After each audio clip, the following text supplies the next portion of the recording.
Hello and welcome to Cash Furnace. My name is Eric Downs. My co-host here is Paul Kinzierski, and together we aim to be your go-to source for crypto news. Today is January 27th, 2021. On today's episode, we're going to be talking about the death of Wall Street bets. R.I.P. RIP indeed. Paulie's going to be covering some of the major large cap FANG earnings reports of Facebook, Apple, Tesla, and also his daily crypto update to let us know if we're going to fly or die. Blood in the streets, baby. Yes, sir. Yes, sir. So if you like what you see here today, please make sure you like, you comment, you subscribe, hit the notifications bell, do all the things. You already know what they are. Everyone tells you what to do. Do them for us too. Help us run that algo up, and let's all make some money. Let's do it, baby. Paulie, let's get to it, man. The news of the day. Wall Street Bets has been shut down. No Discord, no Wall Street Bets tab on Reddit. What do you think about this? This is I'm wild. looking Wall Street bets. I shouldn't even actually. I shouldn't say that, but it's crazy. Okay, it's absolutely crazy. These are historic times that we're living in, seriously, because these are market and social dynamics that have never coexisted, overlapped, or intersected in the way that they're intersecting right now. So to catch anybody up who's not familiar, there you go. yes, That's what I was going to ask you to do. Yeah, so in case you're not familiar, in case you somehow haven't heard about this, basically, there are a league of what are called short squeezes happening right now between the massive Wall Street Bets community and major hedge funds. Now, Wall Street Bets is a subreddit and Discord chat that is completely populated by what are called traders, or in other words, just individual people like you and me. Right. Now, some of these people are gambling, degenerate idiots, self-proclaimed and proud. And some of them are extremely legitimate, knowledgeable professionals who really know how the market works. Right. They We're really talking $1 million portfolios. Yes. Many people with $1 million portfolios on there. Absolutely.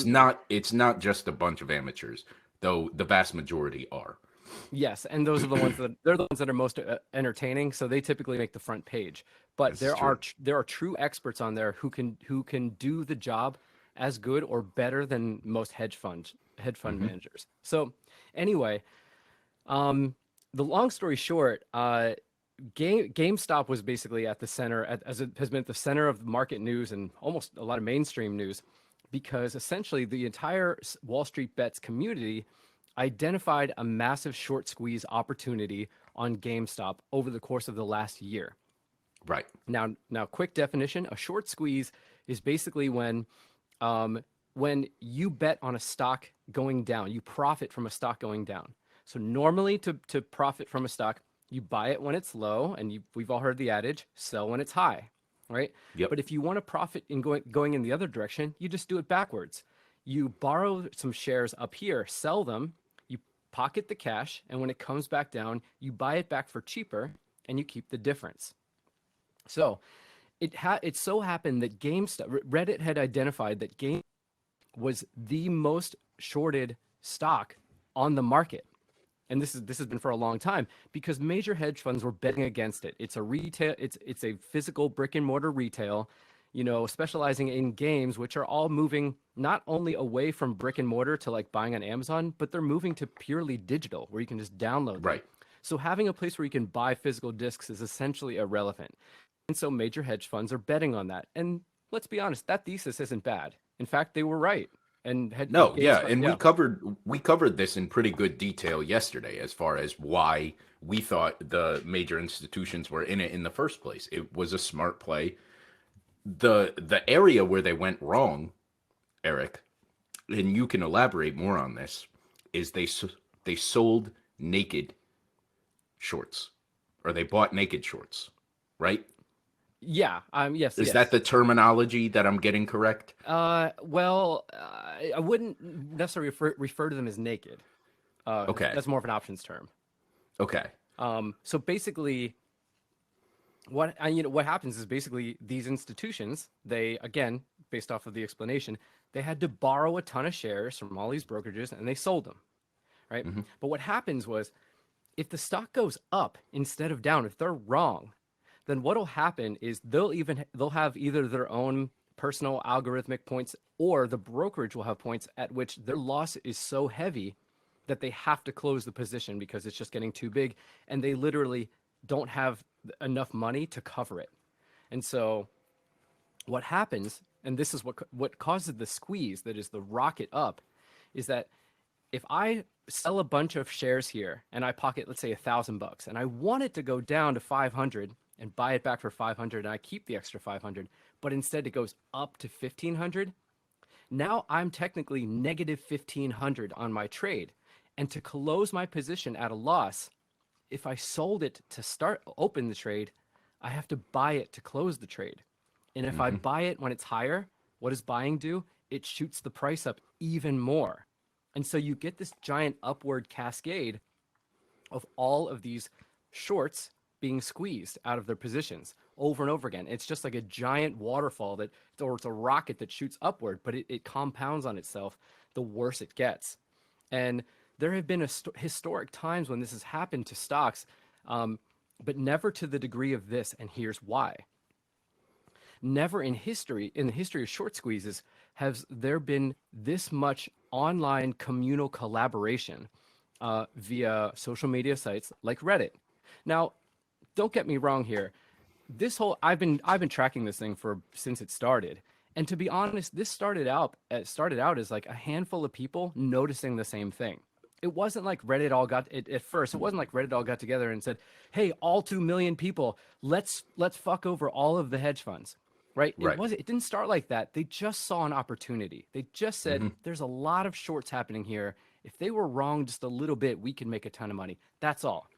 But due to the fast spreading, near viral nature of Reddit posts, especially on Wall Street Bets, this information disseminated extremely quickly, and the thesis resonates with a lot of people.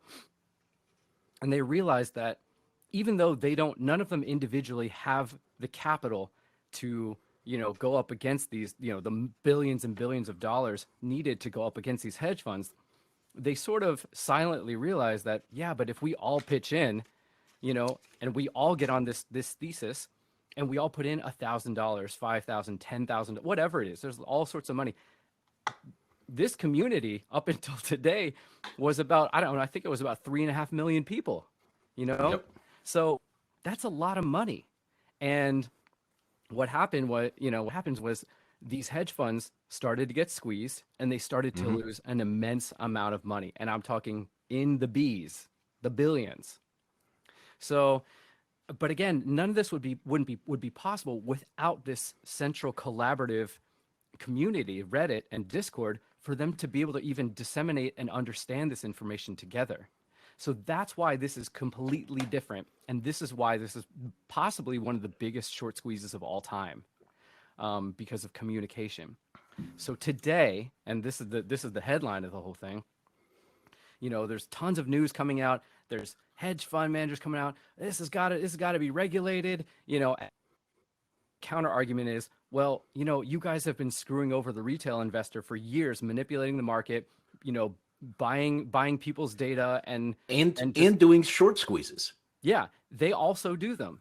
But Yeah. the thing is, when they squeeze regular people like you and me out of money, it's okay, right? The Right. SEC allows it. No one steps in and says, "Hey, that's not right. That's not a good thing to do." But when a bunch of little chipmunks gang up together and all stack on each other's back and take down a bear, now all of a sudden, all the bears say, "Hey, that's not fair. Something needs to be done about those chipmunks." Yeah, You right. know They can no longer say, "Oh, market mechanics," exactly. We just went off market mechanics. And there's We're and to, not screwing over retailers. We're just going with the market mechanics. We saw exactly. this coming. And And now it works in the reverse, and their money is influencing Reddit, Discord, and a whole bunch of other, like, we have legislators now talking about what's happening. yeah, and to be clear, Nothing of what we just described here at all is illegal. None of these mechanics that we're describing, none of this is illegal. No. You know, there's no insider trading, there's no illegal manipulation of the system. This is just using the system the way it's not, maybe I don't know if it's a stretch to say the way it's designed to be used, but it's operating, it's using all of its built-in mechanics, and it's not, you know, exploiting them or changing them in any way. But the big issue now is that, you know, I don't know who it is. I actually don't know, but you know, someone basically stepped up with enough force and said Discord, huge chat room platform, and Reddit, probably one of the biggest online communities in the world, actually definitely is. Yeah. Hey, shut down these Wall Street Bets communities. And Right. I think the giant outcry from all the retail, aside from there goes our ability to work together and share ideas and trade together in volume, but the underlying outcry to that is there goes our free speech. Right. Reddit and Discord have always been touted as the homes of free speech, and they've had to walk the line, and the free speech line is always a really hard line to walk, and there have been challenges and incidents over the years. But that all being said, Reddit and Discord are often seen as the least moderated platforms on the internet, which is why they're so popular, you know? Right. And the fact that people are basically having their communication platform shut down is, I don't want to say appalling, it's just incredible. I think it is, man. I really do think it is. If I know everybody gives the slippery slope argument, right? But if this is the start, at what point now does this end? At what point can they say, "Oh, you can't share information together at all"? At what point does our stock trading chat, right, over the iPhone become like wrong to do because you spot something and you say, "Hey guys, you should check this out," and they go, "Whoa, that's your idea. You can't be giving out that info." You know what I Right. mean? Exactly. I think it's sad to see, simply because people with money lost a lot of money at their own game, and now let's be honest, they're just being big babies about it. They're being big babies Yeah. because it's finally not worked in their favor, and they're getting a tiny taste of their own medicine, right? Yeah. But here's the kicker. Here's why I think it was actually shut down today. If it was only GME, I think Reddit would have stayed open, Discord would have stayed open. Everybody would have been like, we're really sorry, but like it sucks to lose $30 billion or whatever, but it's a one-time fluke. It'll never happen again. The difference today from yesterday when we covered this is Reddit started doing short squeezes on AMD, Yep. Nokia, what else was AMC, Nokia, Express, and Express, and BlackBerry. right. So there are 4 other stocks now that major hedge funds are losing the B word, billions, over. And now this made them really, really nervous and made them put their foot down and use the muscle that they have. They have a shitload of influence. Money is power in the United States, and they showed it today. Indeed. And for that reason, these are absolutely historical times. They seriously are. I mean, there are so many socioeconomic mechanics at work here that are all clashing together. And you know, I don't mean to sound, it's not apocalyptic. You know, it's just amazing.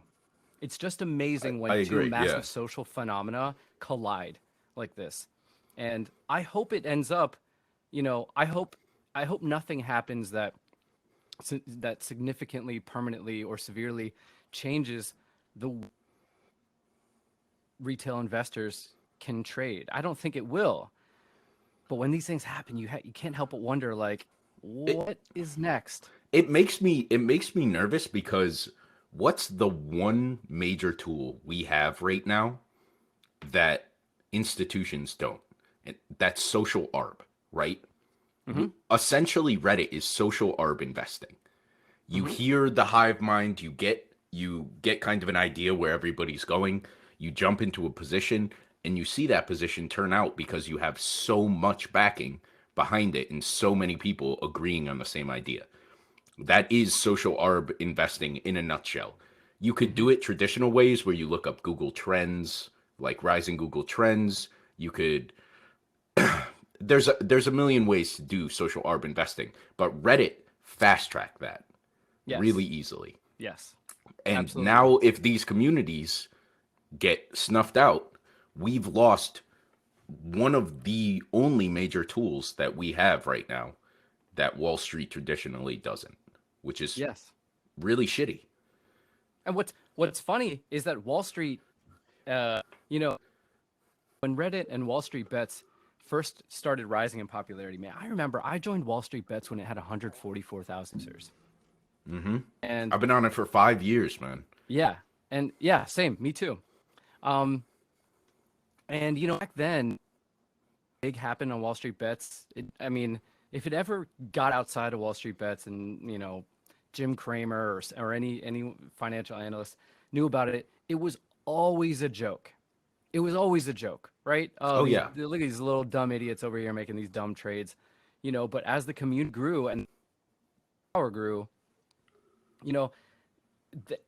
then now the articles you read are like they take the retail trader very seriously. And again, we're still not tossing around billions of dollars. I mean, I don't know how much retail traders are tossing around, but we're still not tossing around hedge fund money.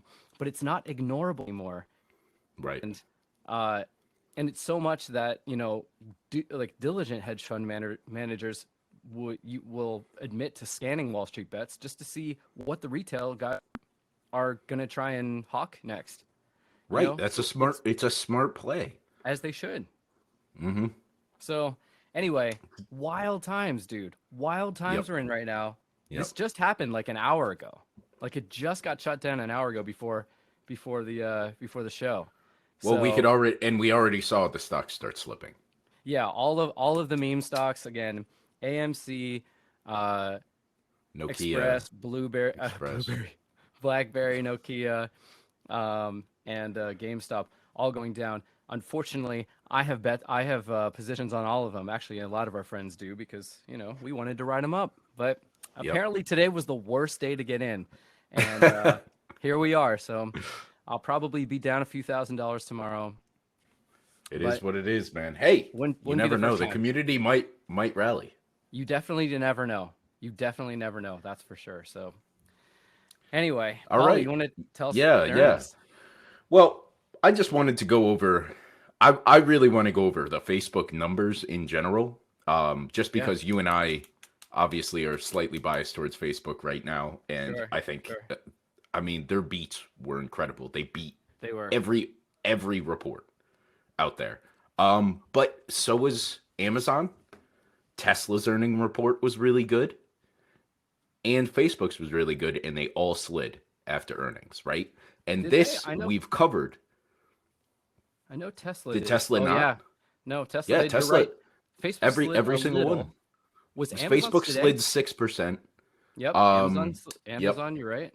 And Apple. Not Tesla was big. The other guys were notable. They weren't disaster. They didn't slide. 6% on a Facebook on a Facebook stock is pretty significant, right? Because we have so much money in there. You're just numb to the numb to those kind of losses now, Eric. Well, my position supports those types of movements. Right. The position I'm in. So, I'm okay. But yeah, I just think this is what we've touted, right? On this. Mm-hmm. You sell before earnings because even if earnings are great, a lot of times they sell off after. And that's just because people want to make their money up and get out quick with the cash that they made. That's right. But I just want to go over Facebook's earnings right now because they are fucking incredible. So, please, man, lay it on us. Q4, they had revenue estimates at 26.4 billion. They actually pulled 28 billion. huge beat. Unbelievable. Earnings per share adjusted, instead of $3.54, $3.88, huge beat again. Ad revenue, they expected 26 billion, they got 27.2, big beat. Daily active users, this is the big one for me. They expected 1.8, they got 1.84. And Wow. monthly active users, they expected 2.7, they got 2.8 billion monthly users. Billion. That's amazing. What's the world population at right now? I don't even Hang on, know. I'll tell you. 9? What is 11?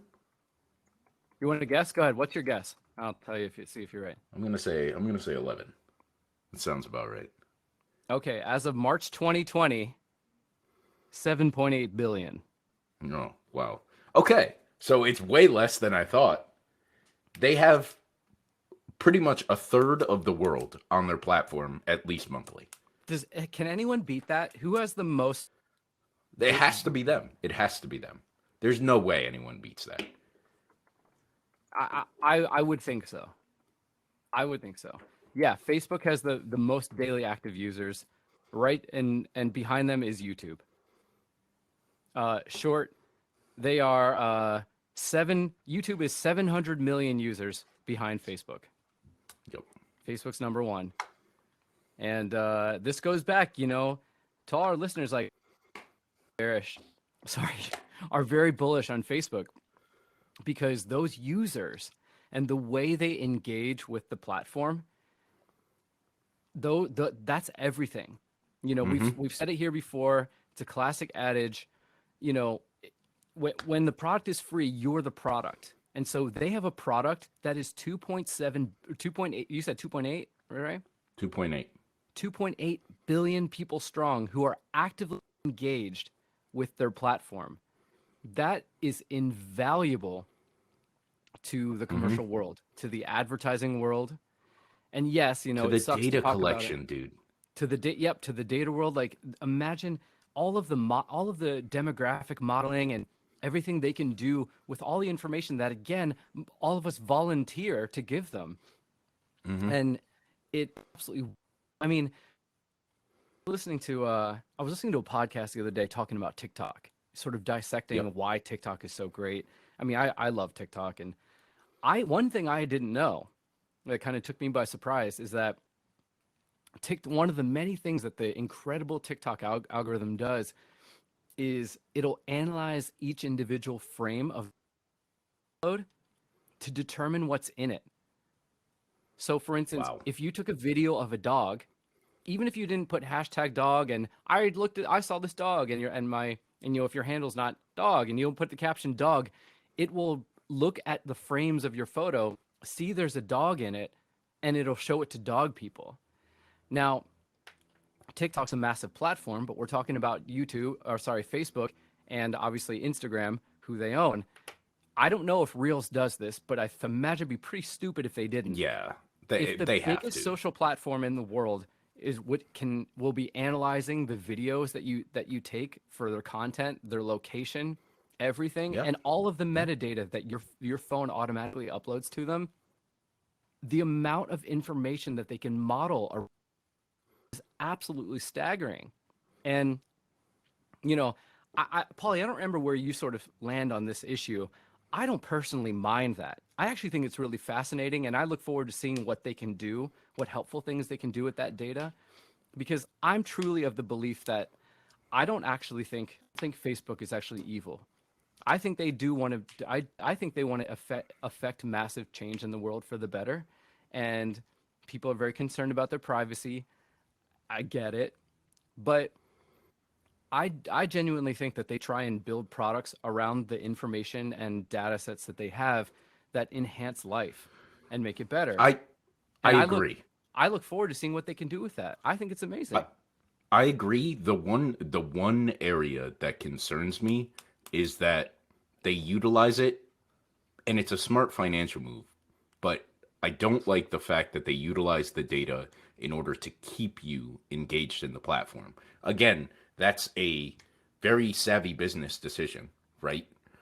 The problem with Sure. it, at least for me, is it keeps people sucked into their phone and sucked on Facebook, and it creates this very divisive community that we found problems with today, right? And it also, like, how many people that you know spend less than 3 hours a day on their phone? That's I mean, imagine I don't. imagine if you took 3 of those hours of the six. I think the average is 5.5 to 6 hours per Oh my person God. on their phone a day. Imagine taking 3 of those hours and putting it into something productive for society. That's the only issue I have with them, like utilizing that data to suck in your attention, suck in your time, and basically make you useless, right?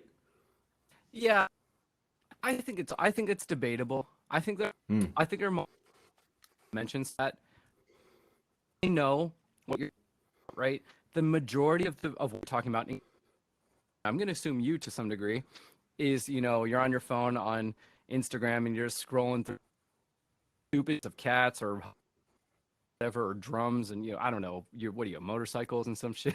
Hmm. Um, yeah, these things waste your time.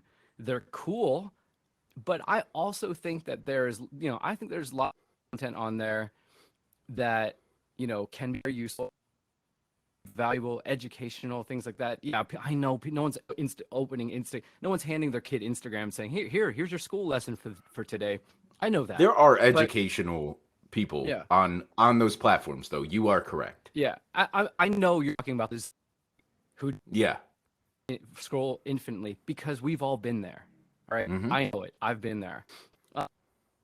I, you know, I don't think sometimes I think about the time that I spend on my phone, and maybe I'm like everyone else. Maybe I'm a little bit different, but sometimes I think about the time I spend on my phone, and I think about all the actually productive things that I use my phone for. When I get my little weekly, screen time reminder from Apple, I don't you ever get that on Sundays or something? It's here's Oh I'm like, yeah. I have a concerted effort to keep it under 2 hours a day. I well, have to try really hard. I look and I'm wow, phone, but then on a daily basis, when I actually on my phone, I don't mind at all. Right. I'm like, obviously doing a lot of, but lately I'm looking up real estate, tons of real estate. I'm like sending Yep. and doing ton, and But that's that's also on my just phone. that's phone in general. You're not getting sucked into the black hole that is social media I sometimes, mean, Yeah. social media doesn't, it has I fewer think I redeeming think qualities than you it does you are an beneficial. anomaly in the average person's attention, right? At least towards these screens. I don't Probably true. we don't need to get too political on this, but that's the one area that I have a problem with. However, targeted advertising, sure. Show me something that I didn't even know I wanted, you know? I love it. Yeah, Yeah. why not? Um, So, oh, wow. let's This just hang on. Stand by for breaking news, Paulie. oh boy. I think Wall Street for according to our chat, Wall Street Bets is back. Nice. Now, Wall Street Bets, to be clear, the Discord from what I read was shut down, but Wall Street Bets had just gone private. Now, this is not the first. Yep, Wall Street Bets is back. I'm on it right now. Where do we go from here, and who's going to step in to help us? Wow, this is crazy. Wait to read all this, man. Um, God, sorry, I didn't mean to interrupt, but I just saw that No, now. that's a big deal. It makes me very happy to see that, and it should make everybody watching happy to see it as well Me too. because Me too. they belong there. Listen, if that was a Reddit, who knows why it went private? I know that there for a fact that there have been times, or sorry, when the Wall Street Bets moderators, because of some sort of incident, had to take the subreddit. It's okay Right. if the car is going too fast. Sometimes you got to pull off the road and cool down. Hmm. That's fine. I don't know who took it private, whether it was the moderators or if it was Reddit itself. But here's the thing: I'm not mad about that. Like I said, your car overheating, bit before Right. it spins out of control. Right. Bigger problem. So it's back. I hope it stays. And frankly, I hope meme stocks go up so I don't lose too much money tomorrow. Ha! I agree. All right. Why not? So, Paulie, down to the Paulie's last crypto bit. corner. Yes, down to the last screen share I want to show everybody here. So, can you see this, Eric? I can indeed. All right. So, we talked yesterday about us coming down and retesting this nice 30 level, right? And look where we're at. We are Yep. just sitting there and we're testing it and we're testing it. Yep, and we wicked below it. But there is some good news because if you look at the consistency of these wicks, right? Every time it's tested down here, it gets bought up real heavily and real quick. Mm-hmm. So I still think that there is a lot of buying power. And this, if we do break through this, it's gonna halt right in its tracks at 26. However, what I'm hoping for now is a little bit of consolidation. We see that volume rise over these next few candles. This is the 4 hour, by the way. And then we see a nice bump up and hopefully come up to test this descending resistance. And Not much. it's Go ahead. tough. Look, it's looking at that, man. It's tough because like you said, this is a descending triangle. Yep. Right. A bearish pattern. It's a bearish pattern. It's constantly Mm-hmm. testing the floor, and one of these times it's going to break through. The same thing happens going up, by the way. There are ascending triangles, but Yes. what's concerning is that, not that Bitcoin's going to zero, but a descending, we see it, the spurts upward get lesser and lesser. Basically, all the bull theme bears Right. keep pushing them down. I hope it goes up. Yep. Go down because like that's really kind of what it's leaning toward. And So go ahead. no, that's it. So here's one positive that might come out of this, right? We might break through here, but again, I'm reiterating, this 26 level is very, very strong. What might happen if we break through is we hit this 26 and then we just ride this out for a couple months and we kind of consolidate between 26, 32 back and forth because Bitcoin is a manipulated stock. Everybody has to keep this in mind, right? And there's an easy way to shake people out, and that's dropping the price significantly. Another way that you could shake people out is you make it boring.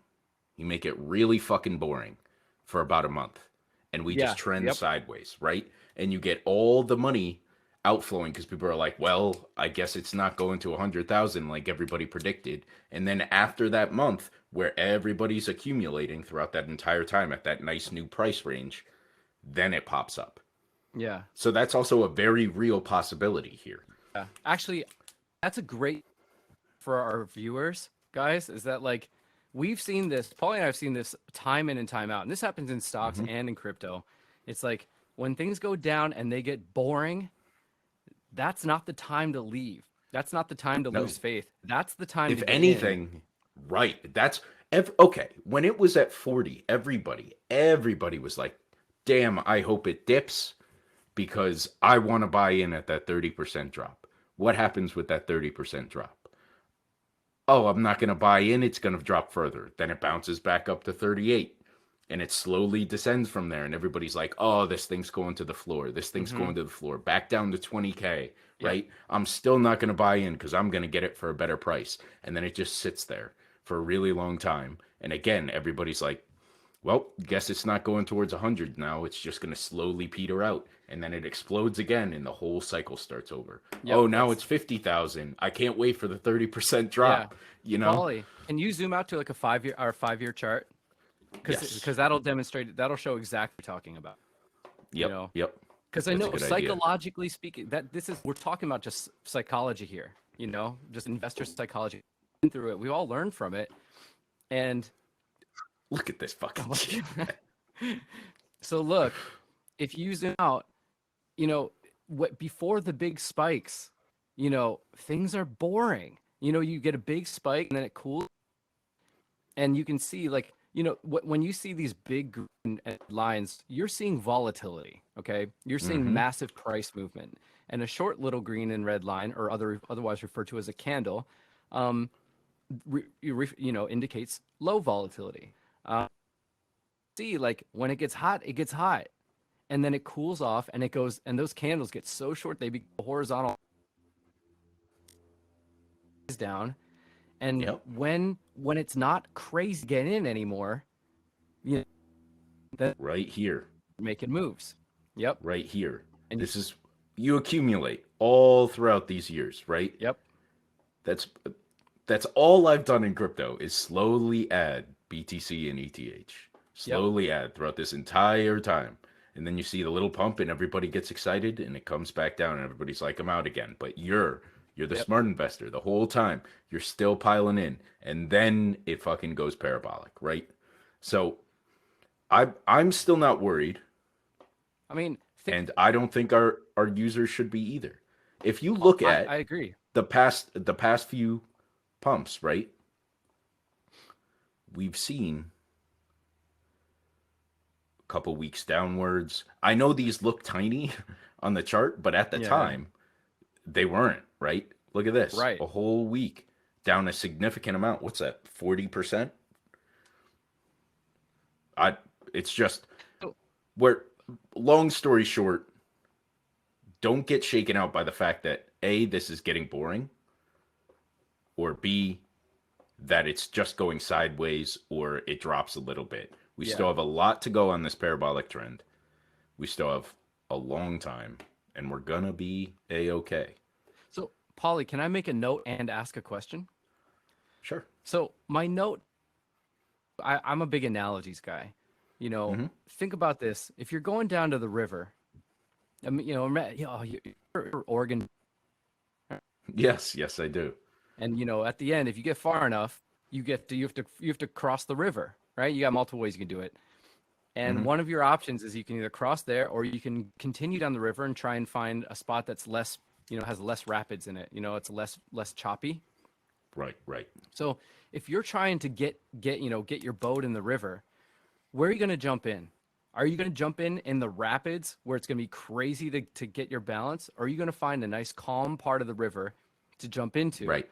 That's what happens in these massive moves, is that the you know, the people who want a good return and want to know they have a solid, get in when Mhm. there's low volatility and when everything's chilled out. That's when the smart people get in. So I think Right. my question to you is, I assume that the red line was like what, like a 200 day moving average, or Uh it's the EMA, yeah. oh, it's the EMA. EMA Okay, 20 so it's close. similar sort of. Uh, Yep. Not quite the same. So again, MA for moving it. How much of a tendency? I mean, I sort of saw it on the chart, but how much of a historical tendency does Bitcoin to revert to its moving average? Because that's the biggest thing So that I saw on that chart, is that we did go parabolic, but we have a we might have a long time down to, you know, we might be coming down, but we have a lot longer to go to the moving average, which a lot of times people see charts moving and stocks moving that tend to revert to their moving average, or sometimes pop up and will find support when they hit their moving average. I'm wondering, does Bitcoin typically do that? yes, it loves to bounce off the 50. It loves to bounce off the 21. They're actually very consistent indicators to see, um, to actually make trades off of. Mm. So it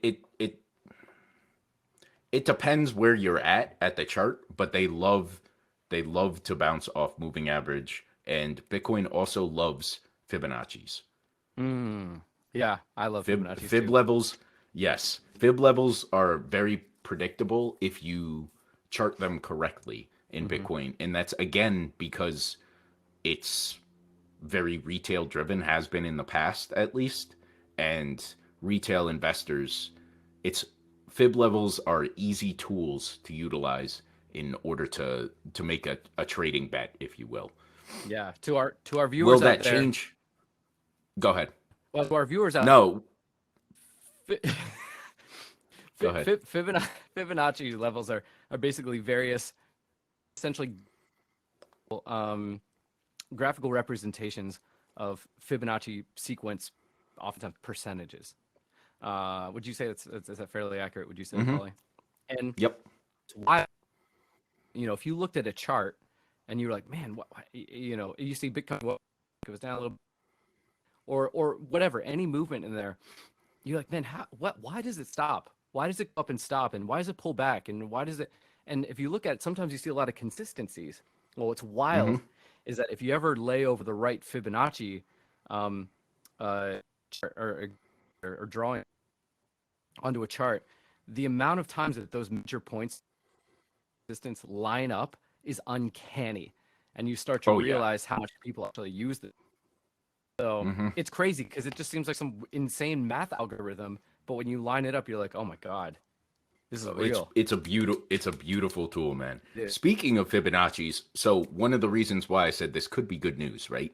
If Mm-hmm. we trend sideways, if we get boring, um, the alt seasons I was talking about, the alternative coins, that's when they start popping off. So there could be in our future, over the next 3 weeks or so, there could be a very nice market to make some serious cash in Ethereum, in Litecoin, in Cardano, in many of the alts that are out there, the major alts. So I actually um, bought pretty heavy on the most recent dips in a few of the altcoins. Um, Not gonna say which because I don't want to give trading advice, but the substantial ones that look good, um, I don't think it's a bad time to accumulate because if this goes sideways, we're gonna see an explosion in those markets because people want to make their money. So prepare Beautiful. yourselves. All right, Yes. all right, guys. Here first, telling you what to do with your money, taking full about lightly. Joking. Not financial advice. This is not Yes. financial advice. It's for entertainment purposes only. Don't sue us, for the love of God. All right. All right, man. I think that's a good place to end it. I think that's a good place to end it, guys. Thanks again for tuning in. This was the Cash Furnace. Again, as a reminder, if you like what we're doing, you support it, you like Paulie, you like me, please help us out. Like, comment, subscribe, hit that notification bell, do all the things that you've been conditioned to do through all the other influencers. We need that same support That's right. up and help us make more people more money. Till next time, This is Cash Furnace. this See is ya. the Cash Furnace. See you guys.